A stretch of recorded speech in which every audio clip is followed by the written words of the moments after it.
আর ইকরা বিইসমি রাব্বিকাল্লাযী খলাক, সর্বপ্রথম শব্দই হলো কোরআনের পড়ো। কি করো? আল্লাহ রাসূল বললেন পড়ব না। জিবরাইল বললেন কেন পড়বেন না? নবী বললেন জিবরাইল পড়তে বললি পড়ব না, আগে জানতে হবে পড়ার ধরন কি, আগে জানতে হবে পড়ার সাইজ কি। আপনার বলেন তো এই মাদ্রাসায় যে সমস্ত ছাত্র ছাত্রী পড়বে তারা কি ওযু ছাড়া কোরআন ধরবার পারবে? তাহলে যেই কোরআন ধরবার গেলে কি লাগে? খালি ওযু হয়। এখানে বলা হয়েছে লা ইয়ামুসসুহু ইল্লাল মুতাহহারুন। তুমি যতক্ষণ পর্যন্ত পবিত্র না হবে ততক্ষণ পর্যন্ত এই কোরআন শরীফ ধরতে পারবা না। তাহলে আমার সামনে যারা আপনারা বসে আছেন আপনাদের সন্তানগুলোকে পবিত্র হওয়ার শিক্ষা দিবেন না নাপাক হওয়ার শিক্ষা দিবেন? যারকে বাচ্চারা কেবল 7 বছর 8 বছর এরা কথা বলতেছে না, এই যে মুরব্বীরা বলতেছে, দেখতেছে আমাদের সব বুড়া হয়ে গেছে এখন। এই কথা বলা লাগবে না। আমি নিজে দেখছি ভাইরে, প্রাইমারির এক ছেলে পেশাব দিয়ে 40 লিখছে। আমার নিজের দেখা কথা, খাড়া হয়ে পেশাব দেওয়া যন্ত্র ঘুরেছে 40 লিখছে। আমি বলো এই যেই কইছে মারছে দৌড়। আমি বলি ধরে বললাম কে রে কি করলি? তাই চাচা আজকে পেশাব কম দেখে 40 লিখছি, যেই দিন পেশাব বেশি হবে চান্সে আছি 100 লেখম। আমি বললাম কোন ক্লাসে পড়িস? কয় তুইও পড়ি। তো কেমনে পেশাব করা লাগে তোর স্যার শিখাইনি? বসে থেকে পেশাব করবি। ও তখন বলে চাচা যে কি খন প্রাইমারির পেশাবখানা যায় দেখে আমার স্যারই খাড়া হয়ে পেশাব করে। চিন্তা করে দেখেন আপনাদের সন্তানদেরকে আপনারা নাপাকি শিক্ষা দিবেন না পবিত্র হওয়ার শিক্ষা দিবেন, এই সিদ্ধান্ত আল্লাহ নিবে না, বাবা হয়ে নিতে হবে। জোরে কোন কথা ঠিক কিনা? আশ্চর্য আফসোসের কথা যে নুরানি মাদ্রাসায় ছাত্র নেই। হ্যাঁ আসেন একটু মনোযোগ দিয়ে শুনবেন। আল্লাহর প্রশংসা করার 3টা কারণ আমি বললাম। 1 নম্বর কারণ মনে রাখবেন, মুসলমানের ঘরে জন্ম নেওয়া। 2 নম্বর কারণ হলো বিশ্ব নবীর উম্মত হওয়া। আর 3 নম্বর কারণ হলো নির্ভেজাল কিতাব আল্লাহ হেদায়েত স্বরূপ দান করা। এই কারণে প্রশংসা কম হবে না বেশি হবে? তাহলে জবান খুলে সমস্যারে আরেকবার বলি আলহামদুলিল্লাহ। এখন যে আয়াতে কারিমা তেলাওয়াত করেছি এরপর তাফসীর। আল্লাযী খালাকাল মাউতা ওয়াল হায়াতা লিয়াবলুয়াকুম আইয়ুকুম আহসানু আমালান ওয়া হুয়াল আজিজুল গফুর। তাফসীর শুনবার গেলে আগে আয়াতের শাব্দিক অর্থ শোনা লাগবে, ঠিক না? তারপরে এই অর্থ যদি আপনার বুঝবার পারেন তাহলে তাফসীর বোঝা পানির মতন সহজ হবে। আগে শাব্দিক অর্থ বলি। আমি যখন কোরআন শরীফ তেলাওয়াত করলাম, এই তেলাওয়াতের কারণে কি হয় এটাও মনে হয় আপনারা জানেন না। আল্লাহ কোরআনে বলেছেন ওয়াইজা তুলিয়াত আলাইহিম আয়াতুহু জাদাতুহুম ঈমানা। কোরআন যখন কেউ তেলাওয়াত করে এইটা শোনার সঙ্গে সঙ্গে যে পড়বে এবং শুনবে সকলের ঈমানকে আল্লাহ বাড়াইয়া দিবে। তো ঈমান বাড়ার লক্ষণ কি চুপ থাকা? এই যে এই সাইড থেকে 1 ভাই না 2 ভাই আল্লাহ আকবার কইছে আর আপনারা কেউ করনি। আসলে আল্লাহ আকবার সবাই বলবার চাইলেও কিন্তু পারবি না। এই বাংলাদেশের সবচাইতে বড় দল আপনি দেখবেন সেই দলের লোকেরা বহু মিছিল করে, ভুল কর্মে একবার আল্লাহ আকবার কয় না। শুনছেন কোন দেখেন? শুনছেন? যদি বড় দলের মধ্যে থেকে কেউ বলে আল্লাহু আকবার, সঙ্গে সঙ্গে আরেকজন ঘাট ধরে বলবি এরা তো হামাকের দলের স্লোগান না, বের হয়ে যা।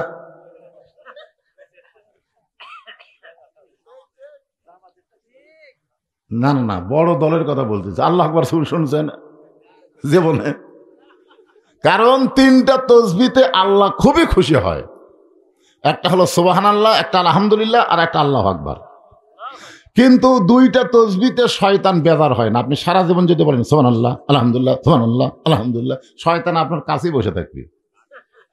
কিন্তু যেই বলবেন আল্লাহু আকবার, এত জোরে দৌড় মারবে, রাসূল বলছেন ওর পিছন দিকটা বাতাস বাড়াবি।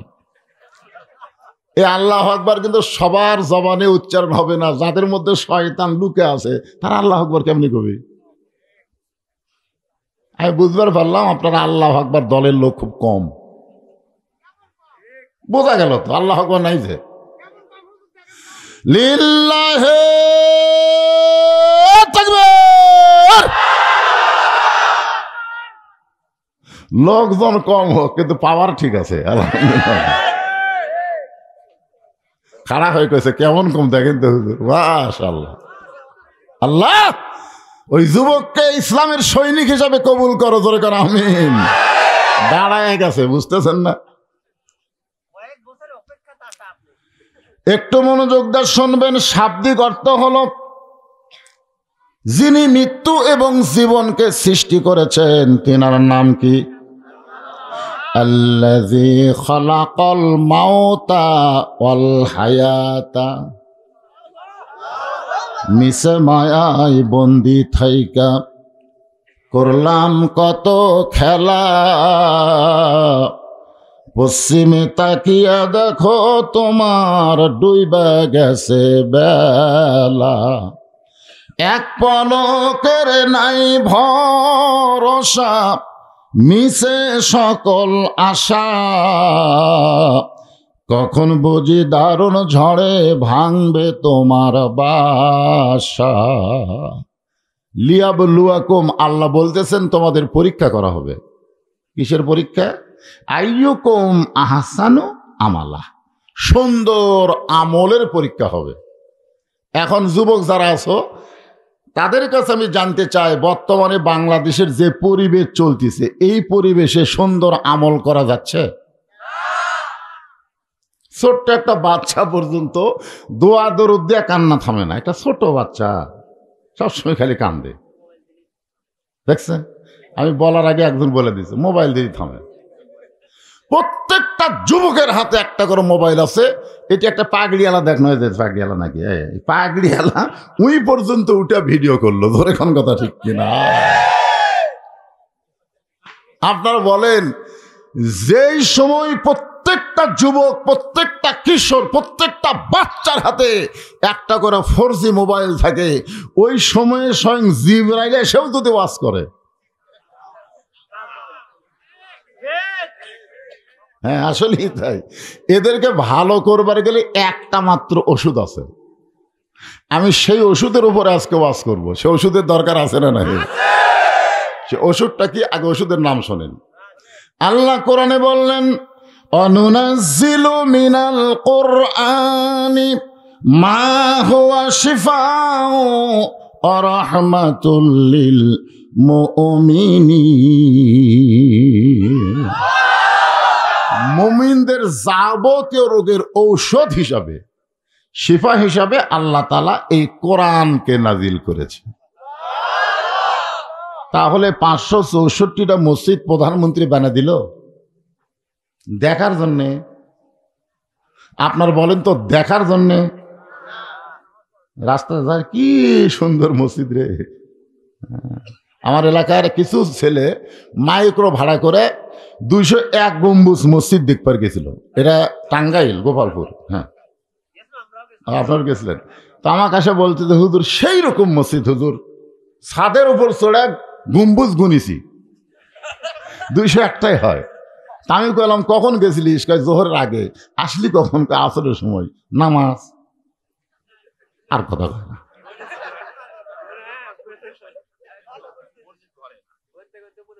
দেখছেন, ওই মসজিদ দেখবার গেছিল, ভিতরে ঢুকার নামাজ পড়েনি।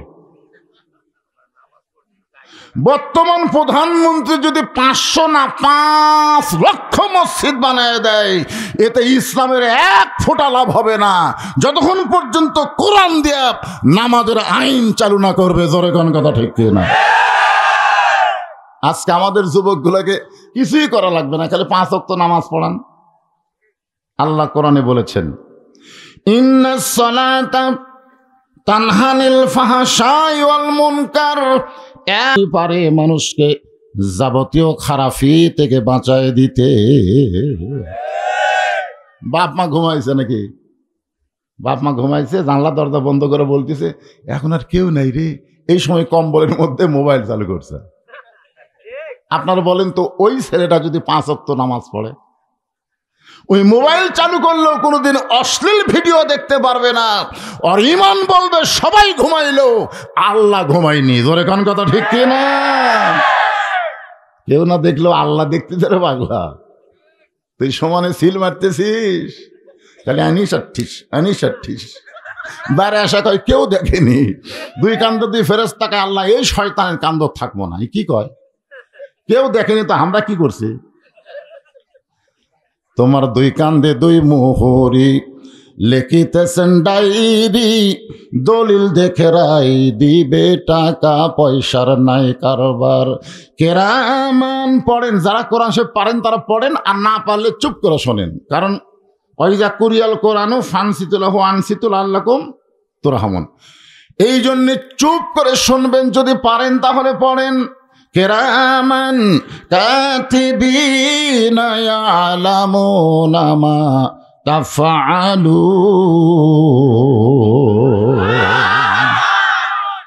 এখন আসেন আলোচনার তাফসিরের পর্বে। আমার মা বোনেরা খুব বেশি হয়েছে, আমাকে একজন কানে কানে বলে দিয়েছে, হুজুর এলাকার মা বোনেরা পর্দার ভিতরে কিন্তু বসে থাকে, আপনার ওয়াজ শুনলেও এরা খুব একটা পর্দা মানে না। এটা জোরে কয় না, আমার কানে কানে কছে। এখন বাধ্য হয়ে সব চারিদিকে ইয়ে করে দিয়েছে, এর মধ্যে বসে আছে, কিন্তু বাধ্য হয়ে বসে আছে। হুজুর এরা কিন্তু খুব একটা।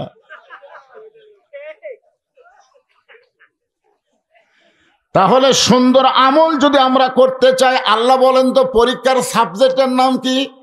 আহসানু আমালা। আহসানু আমালা বাংলা অর্থ হলো সুন্দর আমল। এখন আমার সঙ্গে ধারাপাতের মতন বলা লাগবে, কোনো দিকে তাকাবেন না, এদিকে তাকান। সুন্দর আমল যদি করতে চাই তাহলে সুন্দর একটা পরিবেশের দরকার আছে না নাই? সুন্দর পরিবেশ যদি তৈরি করতে চাই তাহলে সুন্দর একটা সমাজের দরকার আছে না নাই? সুন্দর একটা সমাজ যদি তৈরি করতে চাই তাহলে সুন্দর একটা রাষ্ট্রের দরকার আছে না নাই? সুন্দর একটা রাষ্ট্র যদি তৈরি করতে চাই তাহলে ইংরেজদের আইন দিয়ে হবে না, মানুষের তৈরি করা আইন দিয়ে হবে না, আমার আল্লাহর কোরআনের আইন লাগবে। খালি কোরআনের আইন দিয়ে যদি বাংলাদেশ চলতো, এই নুরানি মাদ্রাসার জন্য চিন্তা করা লাগতো। যখন যে করোনা শুরু হলো না, বুঝলেন, তখন সরকার তো সব প্রাইমারি বন্ধ করে দিল। প্রাইমারি বন্ধ করে দিয়েছিল না, কিন্তু মাদ্রাসা কিন্তু বন্ধ করেনি। ওই সময় আমার নুরানি মাদ্রাসায় প্রাইমারি 37 জন ছাত্র ভর্তি হলো। আমি ওর বাপ মাদের কইলাম কি খবর, হুজুর প্রাইমারি কবে খুলবে জানি না, এরা বাড়ির খালি ডান্ডাগুলি মারে, এই জন্য আপনার মাদ্রাসায় ভর্তি করে দিল। হতে হতে 37 জন হলো। আমি তখন মসজিদে গিয়ে দোয়া করলাম, আল্লাহ করোনা আরো 3 বছর থাক। সবাই কয় হুজুর করোনা ভালো হওয়ার জন্য দোয়া করা লাগে, আর আপনি থাকার জন্য বলতেছেন। আমি বললাম 3 বছর যদি করোনা থাকে আর 3 বছর যদি প্রাইমারি বন্ধ থাকে, একটা প্রাইমারিও থাকবে না, সব প্রাইমারি নুরানি মাদ্রাসা হবে। জোরে কোন কথা ঠিক কি না? কারণ সরকার জানে প্রাইমারি না পাক করোনা ধরবি, আর নুরানি মাদ্রাসা পাক করোনা ধরবি না। এই জন্য মাদ্রাসা সব খোলা, প্রাইমারি সব বন্ধ। বুঝতে পারছেন? একটু মনোযোগ দিয়ে শোনেন। আল্লাহর কোরআনের সমাজ যখন চালু হবে তখন দেশটা কেমন হবে, আমাদের নারীগুলা কেমন নারী হবে, আমি আপনাদের তাফসীর আকারে বোঝানোর চেষ্টা করতেছি। সবচাইতে খারাপ মানুষ এই পৃথিবীতে, এত খারাপ মানুষ কেউ ছিল না যিনি নাঙ্গা তরবারি নিয়ে নবীকে হত্যা করার জন্য রাস্তা নিয়েছিল। আজকে নবীর বিরুদ্ধে কথা বললেই আমরা তার বিরুদ্ধে আন্দোলন করি। জোরে কোন কথা ঠিক কিনা? আর হযরত ওমর এমন খারাপ ছিল যে নবীকে হত্যা করবে এই নিয়তে বাড়ি থেকে বের হলো, কিন্তু এমন একটা জাদুর পরশে ওমর এত ভালো মানুষ হয়ে গেল, শেষ পর্যন্ত আল্লাহ তাআলা তাকে অর্ধ পৃথিবীর খলিফা বানায়া দিল। আপনার বলেন তো, যে জাদুর পরশ, সেই জাদুর নাম কি? আরো জোরে। আল কোরআনের আলো। মুরব্বী কাছে সংসদে, আর এরা কাছে ঘরে ঘরে। তার মানে ভেজাল আছে। না না না, আমরা অ্যাঙ্গেলে মার দেব। অ্যাঙ্গেলে মার বুঝেন, যে সংসদে জালো এটা যদি কই, তাহলে ওরা বলবে হুজুর ওই দল।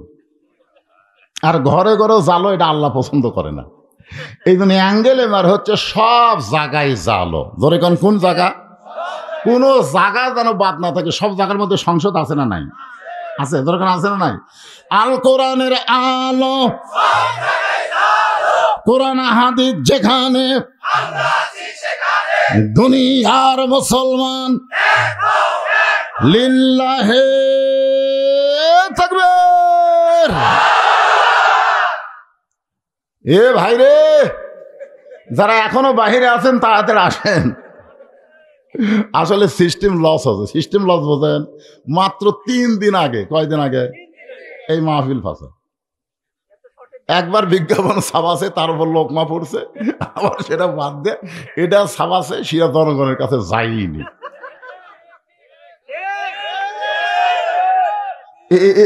এই যে হওয়ার কারণেই কিন্তু আজকে এই গরিব অবস্থা। ধরে কোন ঠিক কিনা?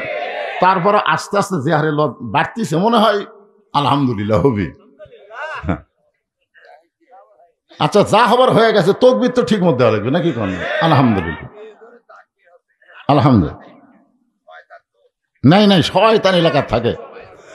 একটু মনোযোগ দিয়ে শোনেন। পৃথিবীর সবচাইতে খারাপ মানুষটা যেই জাদুর পর্শে সবচাইতে ভালো মানুষ হয়ে গেলেন, আমি বললাম এই জাদুর নাম কি? সকলেই বললেন কোরআন।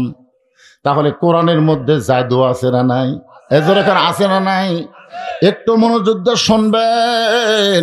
কোরআনের এমন জাদু, যেই কোরআনকে, কোরআনের পাখিকে বন্দি করে রাখলে তার আকর্ষণ বেড়ে যায়, যার প্রমাণ হলো বর্তমান আমির হামজা। ওই জেলের থেকে বের হওয়ার পরে আর যা আকর্ষণ হতে ভাই, আর আকর্ষণ থেকে মনে হচ্ছে আমিও যদি বছর খানিক জেলত যেতাম। এখানে আপনার একটা শিক্ষা নেন, যে কোরআনকে তোমরা যতই চেষ্টা করো, কোরআনকে কোনোদিন নিভাই দিবার পারবা না।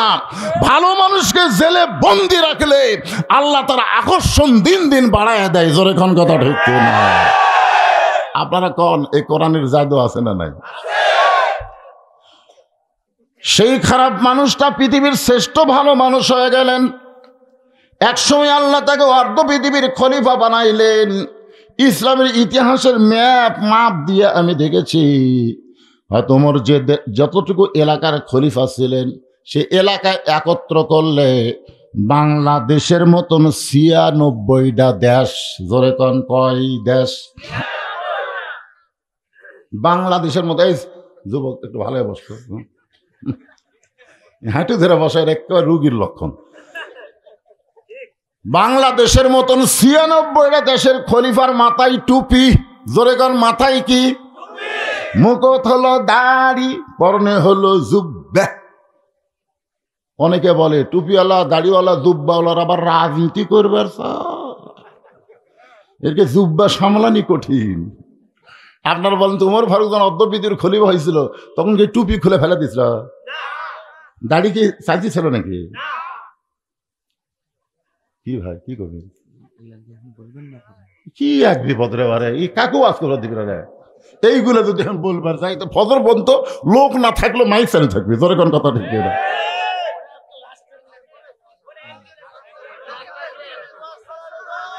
আরে ওয়াজ করার জন্য তার চিনেছে নাকি? কি কথা বারে।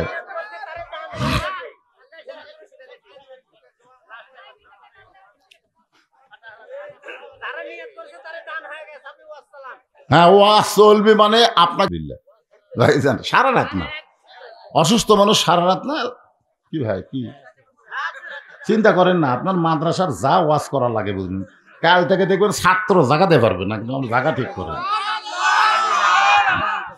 কোরআনের যে কি জাদু, আপনাকে নান্দিগ্রাম নুরানি মাদ্রাসা দিয়ে চালু হবে ইনশাআল্লাহ, ধরে খান ইনশাআল্লাহ। তবে আপনারা একটা কাম করবেন, এই বুড়া মানুষকেও কোরআন শিক্ষা দেওয়ার জন্য একটা ঘর করবেন, বুঝছেন, বুড়াকের ঘর। কি করবেন শিখে নি, কারণ বুড়া বয়সে যদি চান্স লেয় না ভাই, বুড়া বয়সে, এর নাম হলো বয়স্ক শিক্ষা। হযরত ওমর অর্ধ পৃথিবীর খলিফা হইয়া আল্লাহর কোরআনটা কেমন, আসলে এই কোরআন কেমন বাংলার মুসলমান দেখতে পায় নাই, শুধু কোরআনের ওয়াজ শুনেছে। বাস্তবে আল্লাহর কোরআন কেমন এটা দেখার দরকার আছে না নাই? হযরত ওমর ছদ্মবেশে মদিনার অলি গলি ঘুরতেছে আল্লাহর কোরআন দেখার জন্যে। হঠাৎ হযরত ওমর দেখতে পায় দুই পাহাড়ের মাঝখানে একটা গিরিপথ, ওই গিরিপথের ভিতরে একটা সুন্দরী মেয়ে ধীর গতিতে হেঁটে হেঁটে চলতেছে। একটা সুন্দরী মেয়ে, জোরে কান কি মেয়ে, যেই মেয়ের সামনেও কোনো মানুষ নাই, পেছনেও কোনো মানুষ নাই। ওমর ফারুক আসমানের দিকে তাকায় বললেন আল্লাহ। এখান থেকে আমাদের আকীদা নিতে হবে, আল্লাহ কোথায়? ওপরে না, কোন আসমানে। আল্লাহ কোথায়? অনেকে বলে, আমাকে কিছু ভণ্ড আছে কয় আল্লাহ সব জায়গায়।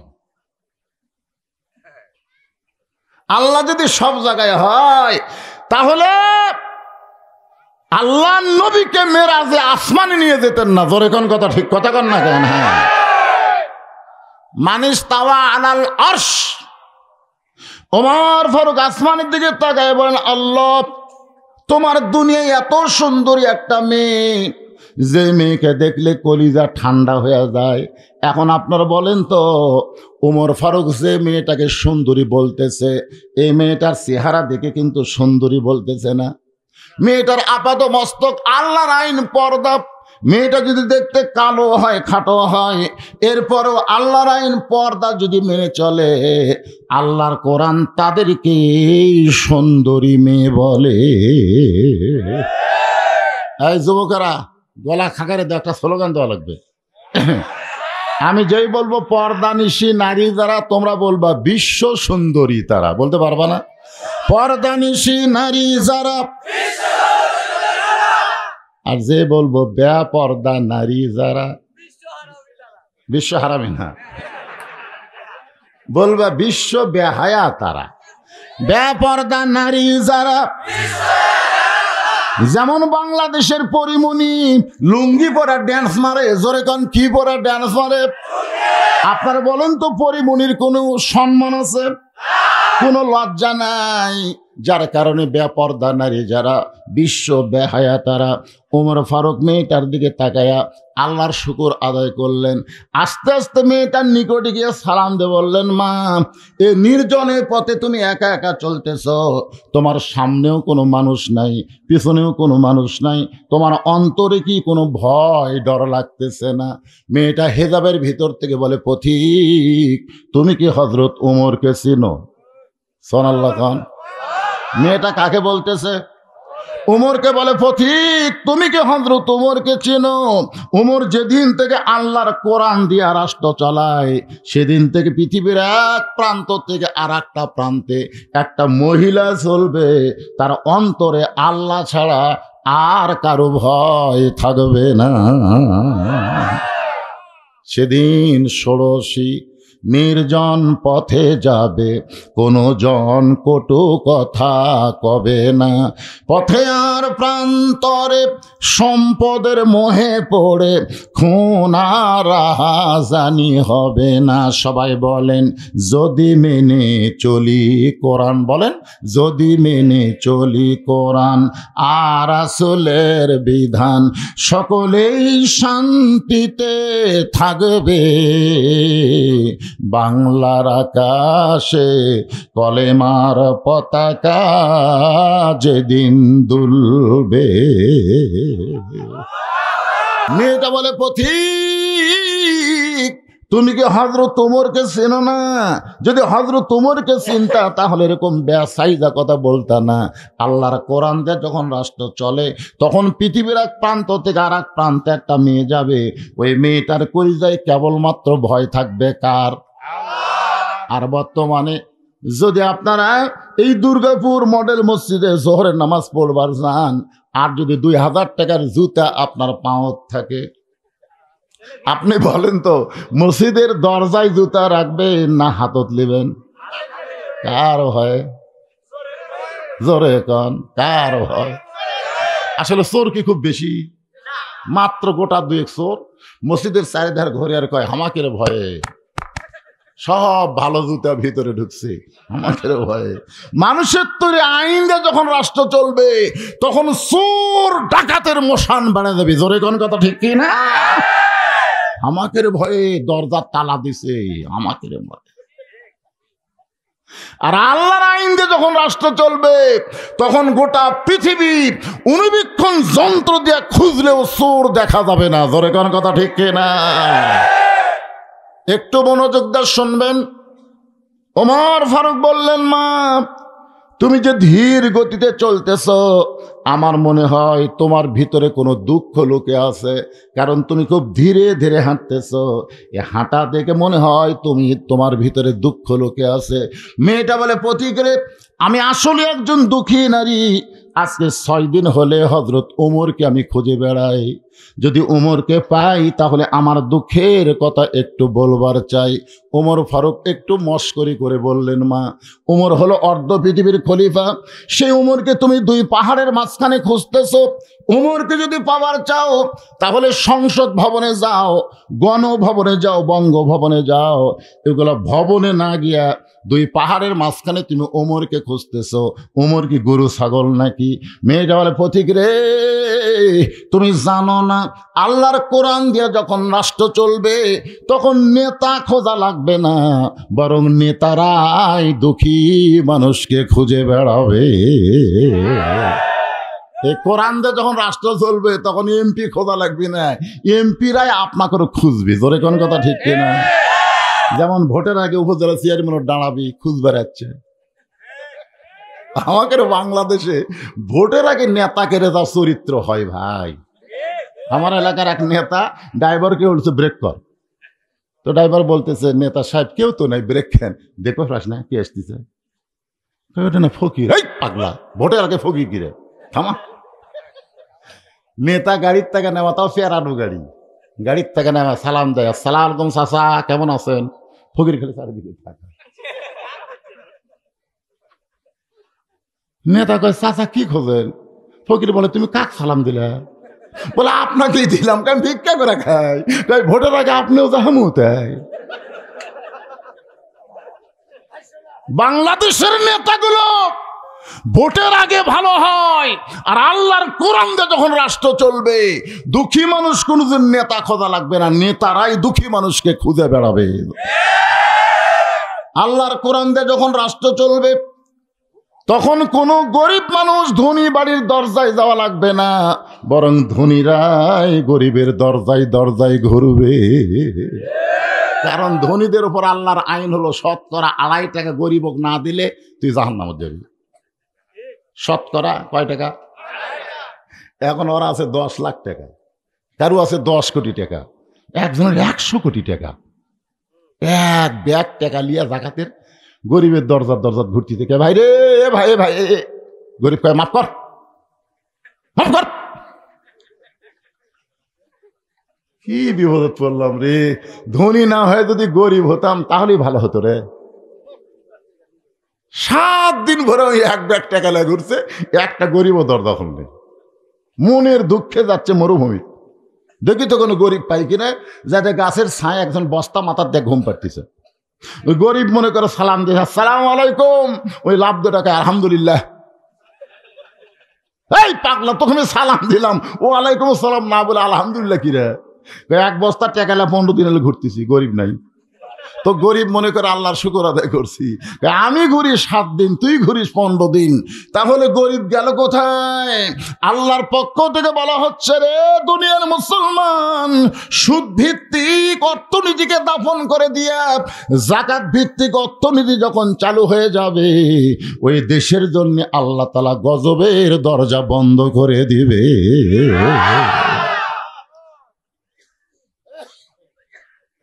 মেয়েটা বলতে যে পথিক, আজকে 6 দিন হলো হযরত উমরকে আমি খুঁজতেছি, আর 1-8 দিনের মধ্যে ইনশাল্লাহ আমি পেয়ে যাব।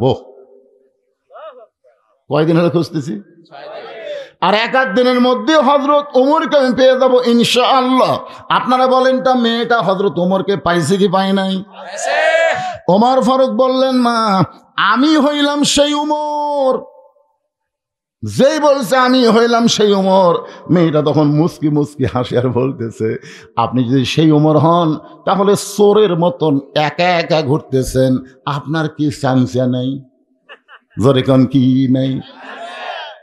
একটা চেয়ারম্যান ঘরে চৌকিদার লিয়া, উপজেলা চেয়ারম্যান ঘরে পুলিশ লিয়া, এমপি ঘরে পুলিশের গাড়ি লিয়া, জোরে কোন কথা ঠিক কি না? আর সামনে 100 মোটর সাইকেল, পিছনে 100 মোটর সাইকেল। হ্যাঁ, আর আপনি অর্ধ জাহানের খলিফা সুরের মতন একা একা ঘুরতেছেন, আপনার কি চামচা নাই? ওমর ফারুক চোখের পানি বের করে বলতেছেন, মা চামচা পালার টাকা আমি পাবো কোথায়? কারণ চামচা পালবার গেলে টাকা লাগবে, এই টাকা তো আমার নাই, আর জনগণের টাকা না মারলে চামচা পালা যাবে। কথা কয় না কেন? জুমার দিনে হযরত ওমর মসজিদে খুতবা দিচ্ছেন, মাঝখান থেকে এক মুসল্লি দাঁড়ায় বলতেছে, আমির আল মুমিনিন আপনার খুতবা শুনবো না। ওমর ফারুক বলেন, আমার দোষ কি? বলে, আপনার দোষ হলো হামাকরো খাটো পাঞ্জাবি দিয়ে আপনি লম্বা জুব্বা গাওয়াত দিয়ে খুতবা দিবেন। যতক্ষণ পর্যন্ত লম্বা জুব্বার ওয়াজ না করবেন ততক্ষণ আপনার ওয়াজ আমরা শুনবো না। অর্ধবিদীর খলিফাকে আটকা দিছে, ওয়াজ আটকা দিছে। ওমর ফারুকের চোখ দিয়ে দরদর করে পানি পড়তেছে। এমন সময় আব্দুল্লাহ ইবনে ওমর 6 লক্ষ হাদিসের হাফেজ, 30 পারা কোরআনের হাফেজ, জোরে কোন সুবহানাল্লাহ। অর্ধ পৃথিবীর খলিফার ছেলে কি? আব্দুল্লাহ 6 লক্ষ হাদিসের কোরআনের হাফেজ। আর আমাদের নেতার ছেলেরা কি? শোনেন, খালি 10টা এমপির ছেলে যদি নুরানি মাদ্রাসার ছাত্র হয়, সরকার নুরানি মাদ্রাসাকেও প্রাইমারির মতন টাকা দিতে বাধ্য হয়ে যাবে। তোর কোন কথা ঠিক না? একটা নেতার ছেলে সব কয়টা খালি গরিবের ছোল পড়ে, গরিবের দিকে সরকার ভোটের সময় তাকায়, গরিবের বন্ধু।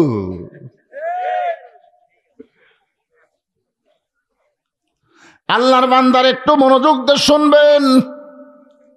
আল্লাহর কোরআন যে কতটুকু দামি ওষুধ, কত বড় জাদু, এইটা বোঝানোর জন্য আপনাদের সামনে বলতেছি। ওমর ফারুক বললেন, মা আজ কথা বলতেছি। আব্দুল্লাহ ইবনে ওমর বাবার পাশে গিয়ে বলে, রে নবীর সাহাবীরা, তোমরা খাটো পাঞ্জাবি হলেও তো নতুন কাপড় পরেছো, আমার পরনের দিকে তাকায় দেখো নতুন কোনো কাপড় নাই। উসমান গনি বললেন, আব্দুল্লাহ আজকে জুমার দিনে সবাই নতুন কাপড় পরেছে, তুমি কেন পুরাতন কাপড় পরেছো? আব্দুল্লাহ বলতেছে, আমি যদি নতুন কাপড় পরতাম তাহলে আমার বাবার জুব্বা লম্বা হতো না। আমার যতটুকু নতুন কাপড় ছিল সেই কাপড় বাবাকে দান করার পর বাবার কাপড় আমার কাপড় একত্র করে বাবা লম্বা জুব্বা পরে খুতবা দেয়। এখন বলো খুতবা শোনা যায় কিনা যায়? সমস্ত মুসল্লি কান দেয়ার বলে, আল্লাহ তোমার কোরআন দিয়ে যখন রাষ্ট্র চলবে তখন এমন ভালো নেতা মুসলমান দেখতে পাবে। ওমর ফারুক বললেন, মা 6 দিন হলো আমাকে খুঁজতেছো, কি দুঃখ নিয়ে খুঁজতেছো? তোমার দুঃখের কথা একটু শুনবার চাই। মেয়েটা বলতেছে, আমির আল মুমিনিন, আমার জীবনের সবচাইতে বড় দুঃখ হলো আমি 6 বছর বয়সে ঈমান গ্রহণ করেছি। একটু মনোযোগ দিয়ে শুনবেন। আমি মাত্র 6 বছর বয়সে ঈমান গ্রহণ করেছি। শুধু ঈমান গ্রহণ করার অপরাধে জালেম সরকার আমাকে 12 বছর জেলখানা জেলখানায় বন্দি রেখেছে। সকালবেলা 3টা করে চাবুক, বিকালবেলা 3টা করে চাবুক। আমার দেহের এমন কোনো জায়গা নাই যে জায়গায় চাবুকের আঘাত লাগে নাই। আপনারা বলেন তো। না না, ইমান পড়িছে না, ইমানের কলেমা গ্রহণ কর অপরাধে জালেম সরকার, ধরে বলেন কি সরকার? জালেম সরকার আমাকে 12 বছর জেলখানায় বন্দি রেখেছে। সকালবেলা 3টা করে চাবুক, বিকালবেলা 3টা করে চাবুক। আমার দেহের এমন কোনো জায়গা নাই যে জায়গায় চাবুকের আঘাত লাগে নাই। অপরাধ হলো শুধুমাত্র আমাদের বাংলাদেশে মামুনুল হক বৌলিয়া ধরা পড়ছে। সাংবাদিক বলতেছে কাবিন আছে। আর সাকিব খান কবে বিয়া করলো বাংলার কেউ জানে না। ওরা বাচ্চা লিয়া মিডিয়ার সামনে হাজির হয়। জোরে কোন কথা ঠিক কি না? কয়েকদিন আগে বই মেলা থেকে হিরো আলমকে ঘাট ধরে বের করে দিছে। ভুয়া ভুয়া কয়ে বের করতে দেয়নি, আপনার দেখেনলে? হিরো আলম এক সাংবাদিক সম্মেলন করতে গিয়ে এক সাংবাদিক বলতেছে, ভাই এই যে মেয়েটা আপনার সঙ্গে ঘরে, এটা কি আপনার বউ? ওর সাথে একটা মেয়ে থাকে।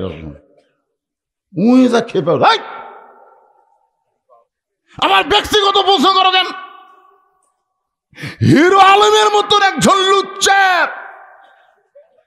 একটা বেপর্দা নারী নিয়ে ঘুরে, ওর বিচার হয় না, আর মামুনুল হককে জেলখানায় বন্দি রাখে। জোরে কোন কথা ঠিক না? অপরাধ কি? লাইলাতুল মেরাজে নবী যখন জান্নাতের মধ্যে ঢুকছিলেন তো, অমন সময় জিবরাইল বললেন, হুজুর আপনি যদি দুনিয়াতে ফেরত না যান, আল্লাহ আপনাকে আর বের করে দিবে না। কারণ আল্লাহর কথায় আল্লাহ ধরা খাচ্ছে। কার কথায়?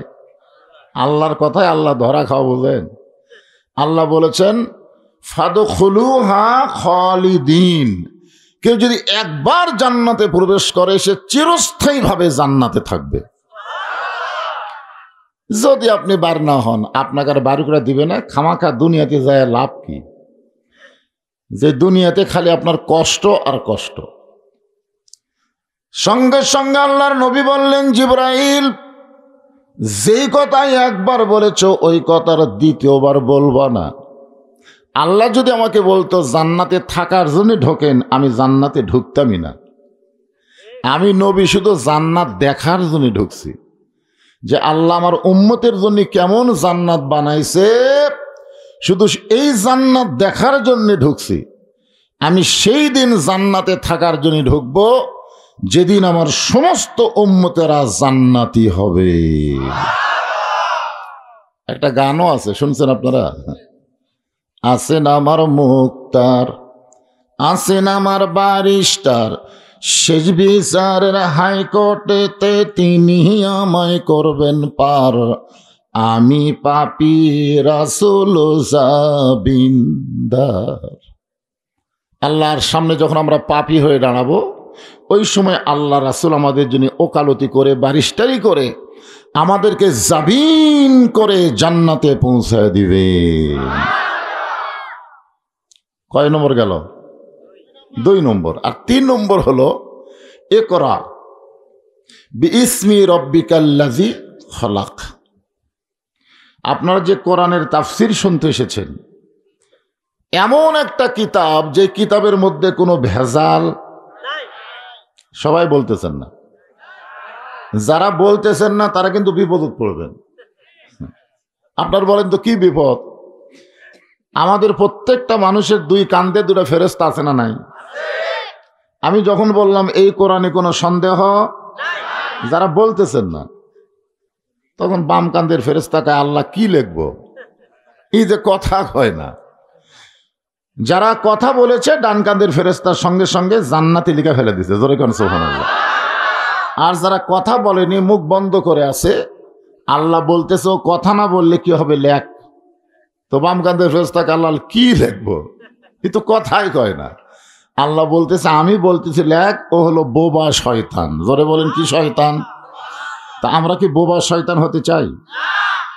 এই কোরআনের মধ্যে কোনো গোজামিল নাই। এই কোরআনের মধ্যে কোনো ধোঁকা, আর সেই কোরআনের মাদ্রাসায় ছাত্র নাই। আমার মাথা নষ্ট হয়ে গেল। আপনারা বলেন তো, আজ পর্যন্ত বাংলাদেশে প্রাইমারির উন্নয়ন কল্পে কোনো মাহফিল দেখছেন? কেন দেখেননি?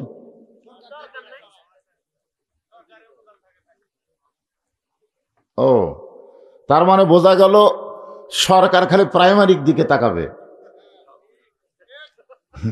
কি মনে করতেছেন প্রাইমারি শিক্ষা কি?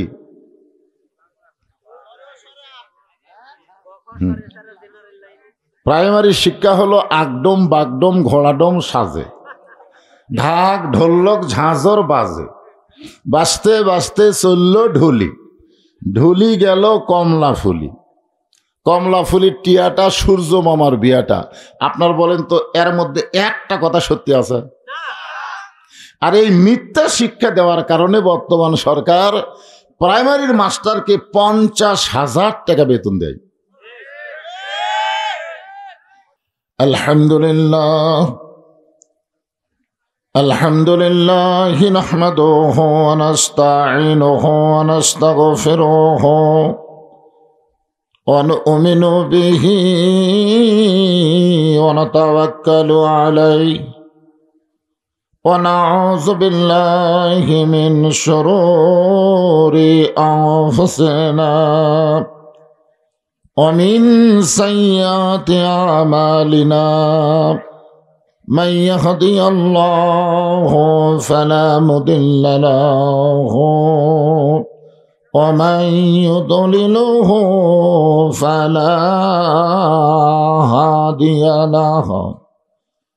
সকলে জবান খুলে বলেন আশহাদু আল্লা ইলাহা ইল্লাল্লাহু وحده لا شريك له وأشهد أن محمدا عبده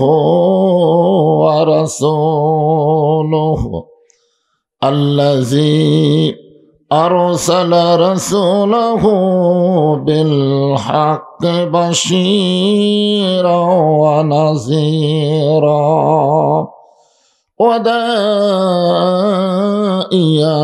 إلى الله بإذنه وسراجا منيرا. فقد قال الله تعالى في كلامه المجيد والفرقان الحميد। জবান খুলে সকলে পড়েন আউযু বিল্লাহি মিনাশ শাইতানির রাজিম। বিসমিল্লাহির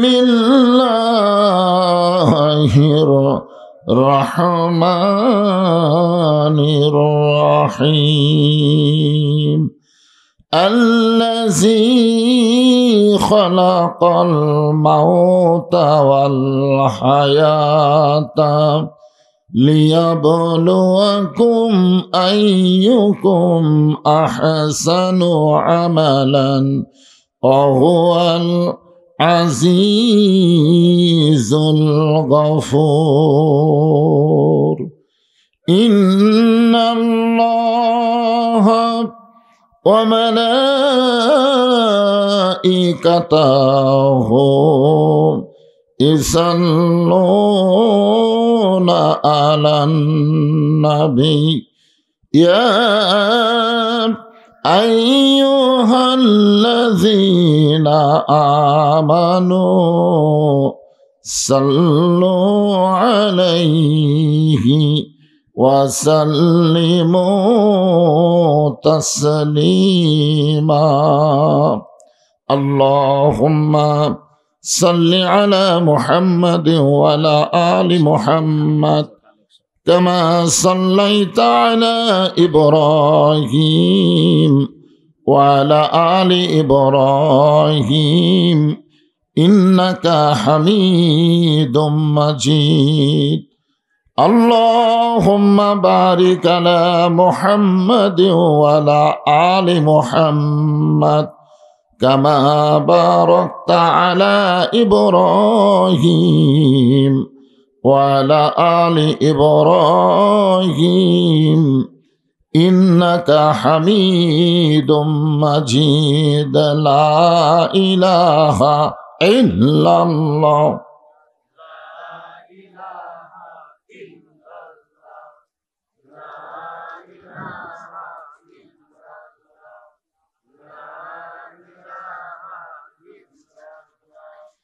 লা ইলাহা ইল্লাল্লাহ। লা ইলাহা। চাঁদ সূরজ আর গ্রহ তারা আল্লাহ নামের পাগল পারা। চাঁদ সূরজ আর গ্রহ তারা আল্লাহ নামের পাগল পারা। আমার আল্লাহ নামের এতই দয়া, আল্লাহ নামের এতই মায়া, লুকিয়ে রাখছেন হে আল্লাহ জোরে লা ইলাহা ইল্লাল্লাহ।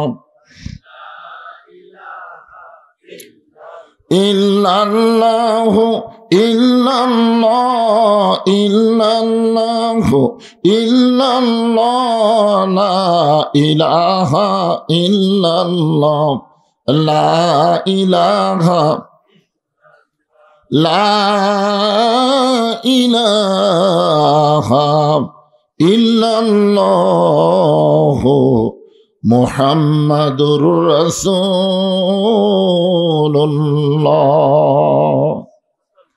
রাসূলের মহব্বতে সকলেই বলি সাল্লাল্লাহু আলাইহি ওয়াসাল্লাম।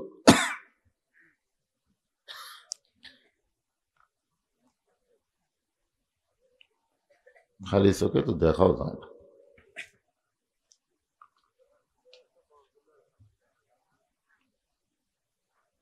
নন্দীগ্রাম শেখপাড়া ইকরা ও নান্দিগ্রাম ইকরা নুরানি হাফিজি মাদ্রাসার উন্নয়ন কল্পে আজকের এই তাফসিরুল কোরআন মাহফিল, আজকের এই মাহফিল আল্লাহ তাআলা যেনাকে সম্মানিত সভাপতির আসনে কবুল করেছেন, জনাব মোহাম্মদ মাসুদ রানা, আজকের এই মাহফিলের সম্মানিত সভাপতিকে অন্তরের অন্তঃস্থল থেকে আমি শুভেচ্ছা জ্ঞাপন করছি।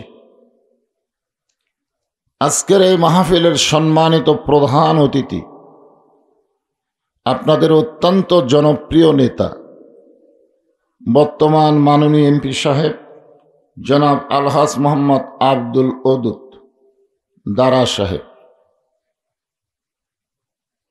প্রধান মেহমান জনাব অধ্যক্ষ মোহাম্মদ আবুল কালাম আজাদ এমপি সাহেব, এছাড়াও সম্মানিত বিশেষ অতিথিবৃন্দ, যেনাদের ভিতর থেকে আপনাদের ইউনিয়ন পরিষদের সম্মানিত চেয়ারম্যান অত্যন্ত গুরুত্বপূর্ণ কথার ভিতরে বললেন আমার কয়েকটা ওয়াজের হেডলাইন। আমি বুঝতে পারলাম আসলে ওয়াজ শোনে। আজকের এই মাহফিলে আপনাদের কাছে দোয়া প্রার্থী, আগামী উপজেলা পরিষদ নির্বাচনে যিনি চেয়ারম্যানের পদে প্রতিদ্বন্দ্বিতা করবেন, আপনার দোয়া চেয়েছেন, উনি আমার ওয়াজ শোনেন, এটা বোঝা গেল। আলহামদুলিল্লাহ। আজকের এই মাহফিলে যে সমস্ত আলেম ওলামারা বসে আছেন, মাগরিবের নামাজের পর থেকে দীর্ঘ সময় ওয়াজ এবং আদায় করলেন। আজকের মাহফিলের মাওলানা মোহাম্মদ রফিকুল ইসলাম অল্প সময়ের মধ্যে খুব সুন্দর গল্প যিনি শুরু করছিলেন আমার আগে, হাফিজ মাওলানা মামুনুর রশিদ, আলেম ওলামা সহ আজকের মাহফিলের বক্তাগণকে অন্তরের অন্তঃস্থল থেকে আমি শুভেচ্ছা জ্ঞাপন করছি। আমি এখানে বসে থাকার সময় একজন বলল, হুজুরকে ঘুম ধরছে। ঠিক না? আসলে একথা বলার পিছনে কারণ আছে। কারণ হলো, আমি দীর্ঘ কিছুদিন হাসপাতালে ছিলাম, খুব অসুস্থ। জি, আমার গোটা দেহ রক্তের প্লাটেলেট না থাকার কারণে ঘা হয়ে গেছে। আমি 1 ডিসেম্বর একটা মারাত্মক অ্যাক্সিডেন্ট করছিলাম, এটা অবশ্য আপনারা দেখছেন সোশ্যাল মিডিয়ায়। এবং 25 ডিসেম্বর আমার গর্ভধারিণী মা দুনিয়া থেকে বিদায় নিয়ে চলে গেছে। আমি সর্বদিক দিয়েই মানসিক এবং শারীরিকভাবে অসুস্থ। আবার আজকের এই মাহফিলের অবস্থা দেখেও যা কিছু অসুস্থ ছিলাম তার চাইতে বেশি হয়ে গেছে। কারণ আমি আমার জীবনে যত মাহফিল করি, বসার জায়গা হয় না, মানুষ দাঁড়িয়ে থাকে, ঠিক কিনা বলেন?